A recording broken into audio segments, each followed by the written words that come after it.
going to answer 2 Patreon questions today, both on the same topic, the Black Sea and the Caucasus in the Second World War. Christopher has said, Tick, at any time was a naval blockade or even landing possible in the Caucasus? I know that landing craft were involved in the siege of Odessa. The Italian, Romanian and German navies, along with the combined air force, managed to defeat the Soviet Black Sea Fleet. Seems like it would drastically shorten invasion difficulty in the Caucasus, or perhaps trap the Soviets during foul blau. Brian Banks also said, why didn't the Germans take Rostov by sea and use it as a supply distribution point? It seems moving supplies through the Black Sea and the Sea of Azov would have shortened the supply line to their ultimate goal considerably. So let's just go through the logic here. Germany's suffering from a major oil crisis in the Second World War, I've covered that in numerous videos now, which has led people to try and come up with alternative solutions to the problem. Some say go through North Africa to the Middle East or miraculously find the Libyan oil fields, but some think that what Germany could have done was just taken different measures to reach the Caucasus where all the oil was. Mr. H's main goal of the foul blau 1942 campaign. They got to the Caucasus Mountains, but in order to do this, they had to stretch their armies over a huge area, and brought their logistics to breaking point. We know what happened in the end. The Germans took Mayakop, but not Grozny or Baku, and the Romanian and German armies were overrun around Stalingrad during Operation Uranus. That forced the Axis mostly out of the Caucasus, and the chance of taking the oil fields was lost forever. So Christopher and Brian asked why didn't they use landing craft to take Rostov and or land in the Caucasus and then, I guess, supply Axis forces by sea and thus reduce the strain on their supply chains. Well, for starters, the Axis did take Rostov in 1942 and Rostov was a major logistics centre. This map actually explains why going to Stalingrad made sense for the Germans rather than, say, going to the Caspian Sea to cut off the Caucasus that way. Without oil, the Axis were reliant on their trains for supply, and so had to stick to the railways if they were to go anywhere. That meant, from Rostov, they had to go south into the Caucasus or north to Stalingrad. I will point out though that this map is incomplete and doesn't show some of the minor routes, but you get the idea. Both of my patrons asked then why didn't the Germans take Rostov by sea or land in the Caucasus rather than go all the way around the north. Surely sea route supplies are more efficient than rail supplies, right? Or at least would reduce their logistical overstretch. Well, I can answer this question with one word. Turkey. You see, Turkey had been alarmed by Mussolini's invasion of Albania in early 1939 and had largely sided with the Allies prior to the Munich crisis because they wanted to stop Mussolini and Mr. H from gaining too much power. The problem was that the Turkish army was reliant on Czech weaponry, along with the Romanians and other Eastern European powers. And so, when Germany took the Czech territories, Turkey was left reliant on Germany. Britain couldn't supply any weapons because they needed them for themselves, so when France fell, Turkey was in trouble. She couldn't join the Allies, didn't want to join the Axis, and the Soviets were making moves against her too, as Molotov's conversation with Mr. H in November 1940 and Stalin's subsequent proposals show. Part of the reason Churchill sent British troops into Greece in 1941 was in the hope that this would persuade Turkey to enter the war on the Allied side. Unfortunately, Churchill didn't realise that Turkey was in no position to enter the war on anyone's side, and so they remained neutral.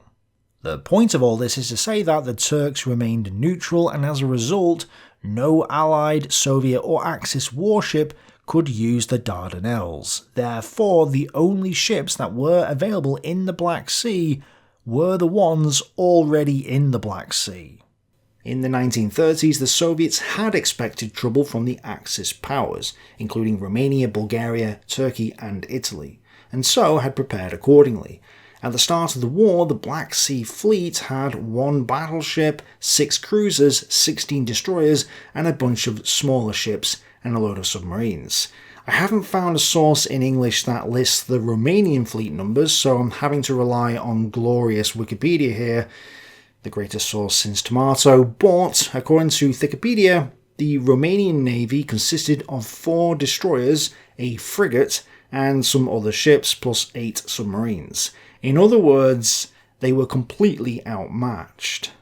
Yet, during Barbarossa, the Soviets suffered huge losses and fell back, with the port of Odessa falling to the Axis. Then, in early 1942, they also lost their main base in the Black Sea at Sevastopol. And you might ask, how? If the Soviets had a battleship and numerical superiority, how did they lose? And the answer was, as Christopher pointed out, air power. After the initial days of Barbarossa, the Axis gained total air superiority and beat back the Soviet Black Sea Fleet. But that doesn't mean that the Axis had total naval superiority. They may have had a small fleet and some transports, enough to conduct small amphibious operations during the Crimean campaign and so on, but nothing on the scale needed to actually land an army in the Caucasus. They did use convoys to transport supplies to Rostov because this is mentioned in the sources. After the victory at Stalingrad, the Black Sea Fleet tried to use their heavier surface vessels to interrupt the German sea supply lines more effectively. But because of the long distances to cover from the Caucasian ports to the west coast, they were located early on, and the Germans were able to reroute their convoys. And when a group of 3 destroyers attempted to intercept one of the German convoys bringing back light vessels from the evacuation of the Kuban bridgehead, they were attacked by German dive bombers and all 3 ships were sunk. This led to Stalin's order not to use the big ships and destroyers anymore in such operations because they could no longer change the outcome of the war, but were instead needed for the training of the crews for the post-war navy. The tasks at sea could be accomplished by submarines and light vessels and the Air Force. Unfortunately, I don't have much more information to offer because this is such a minor part of the war, and it simply wasn't a viable strategy.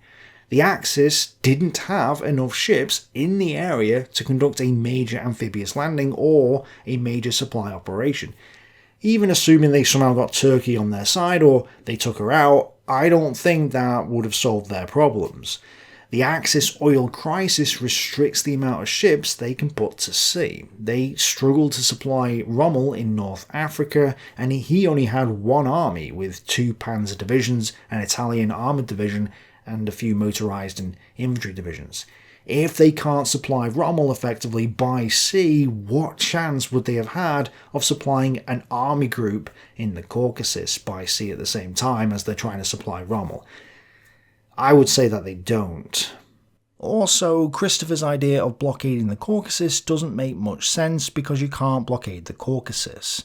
Even if the Axis took the Black Sea and marched to the Caspian, the Soviets and British had carved Iran in 2.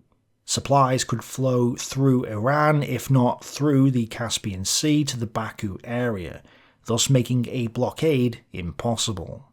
So overall, it's a nice idea which makes some sense in theory and possibly works in Hearts of Iron 4, but when you consider the practical realities of the situation, you realise that it's next to impossible for the Axis to pull it off, outside of Hearts of Iron 4. However, this leads to an interesting question. What could the Axis have done differently in order to get the oil of the Caucasus? And honestly, I don't actually know. I'd love to hear your thoughts in the comments. If you were in charge of the Axis, how would you have won the war? And speaking of theories, why didn't Mr. H just go through Turkey to get the oil of the Caucasus? Well, I've talked about that in a previous video. Check it out right here. Thanks for watching. Bye for now.